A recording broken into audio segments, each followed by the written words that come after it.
Welcome to TCM's Cartoon Alley, everybody. I'm Ben Mankiewicz. For the next 30 minutes, the only Turner Classic movies you're going to see will be Turner Classic animated movies.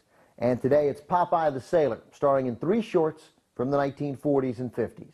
Now, Popeye first appeared on a movie screen in 1933 as a guest star in a Betty Boop cartoon called, not surprisingly, Popeye the Sailor with Betty Boop. Man, I tell you, those old-time animators and their crazy titles. Anyway, in the time it takes to eat a can of spinach, Popeye was a star, and for the next 10 years, Fleischer Studios put out more than 100 Popeye cartoons. Then, in 1942, Fleischer was taken over by Paramount Pictures and renamed Famous Studios, and Popeye began to change. Coming up first today on Cartoon Alley, the final Popeye short from Fleischer. When Olive Oyl goes shopping, she drops little Sweet Pea off for Popeye to watch, and hilarity ensues. From director Dave Fleischer in 1942, it's Baby Wants a Bottle Ship.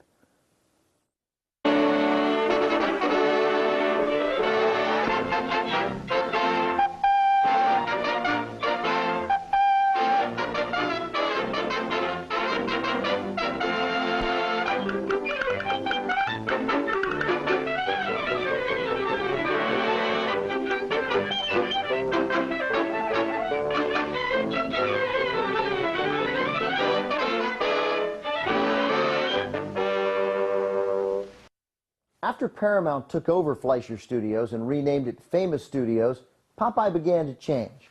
Initially, the famous Popeyes resembled the Fleischer Popeyes, but within a year the differences became more apparent. The most obvious, the addition of color. However, the voice of Popeye, so much a part of his character, that remained the same. Popeye continued to be voiced by Jack Mercer, who animator Dave Fleischer originally hired to voice the character when Fleischer heard Mercer buying a newspaper on a street corner. Up next, Popeye and Olive Oyl go to the theater, where the star of the show is a staged hypnotist named Bluto. From director Izzy Sparber in 1949, here is Balmy Swami.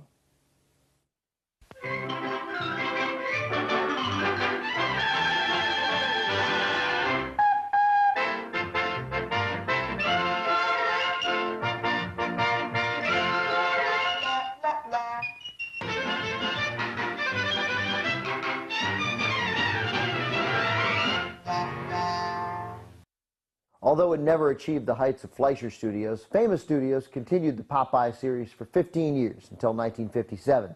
That's when the entire package of 24 years worth of Popeye cartoons, 228 shorts in all, started appearing on television, making Popeye part of many a kid's Saturday morning memories for generations.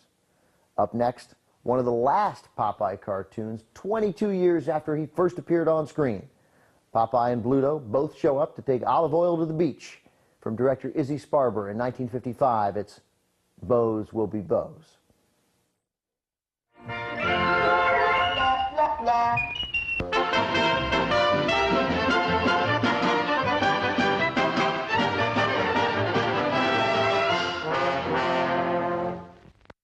In 1980, Popeye was turned into a live-action musical directed by Robert Altman. In an inspired bit of casting, Robin Williams played Popeye and Shelley Duvall played Olive Oyl. The movie was panned by critics and ignored by audiences pretty much, but Robin Williams, not at all surprisingly, made a very good Popeye. In 2004, Popeye celebrated his 75th birthday, and the tattooed sailor remains one of the most recognized cartoon icons of all time, and a reminder to kids everywhere to eat their spinach and compete with their best friend for a girl while never asking the girl her opinion. Important life lessons. That's it for this edition of TCM's Cartoon Alley. If you love classic cartoons, then this is the place to be. Be sure to check us out as we take a break in our day and turn the spotlight from classic movies to classic cartoons. I'm Ben Mankiewicz. See you next time.